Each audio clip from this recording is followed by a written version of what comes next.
কালিকাপুর কালী মন্দির। কালী মন্দির খুব জাগ্রত। কালিকাপুর খুব সুন্দর। এদিকে একটা শিব মন্দিরও আছে।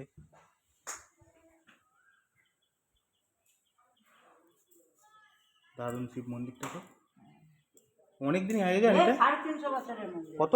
350 বছর। 350 বছর? হ্যাঁ, একটু রামকমল স্কুল জানো ওইখানটা? ও ওই আচ্ছা যে বড় আচ্ছা। রামকমল স্কুল রয়েছে ওখানে। হ্যাঁ হ্যাঁ হ্যাঁ, কালিকাপুর রামকমল স্কুল। হ্যাঁ হ্যাঁ মোড়েতে। হ্যাঁ, বড় স্কুল। ওরে বাবা, খুব সুন্দর। এখানে শিব চতুর্দশীর লোকজন হয় অনেক। হ্যাঁ। তাই এখানে মেলা টেলা হয় নাকি? হ্যাঁ, ওই বাৎসরিক পুজো হয় ফাল্গুন মাসে। তাই কেউ হয়ে গেছে? পাঁটাবলি টলি হয় তো? হ্যাঁ। পাঁটাবলিরও জায়গা আছে। বছরে 5টা।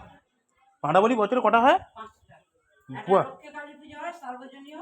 আচ্ছা একটা শ্যামা কালী পুজো। আচ্ছা আর সপ্তমী অষ্টমী নবমী। আচ্ছা। এবার যে যার মানসিক করে যদি কোনো কাজে টাজে। এই পাঁটা কিভাবে ওই ভাগ করা হয়? হ্যাঁ? পাঁটা ভাগ করা হয় কিভাবে? যার পাঁটা তার দিয়ে দেওয়া হয়? না না না, এখানে পালা সিস্টেম আছে।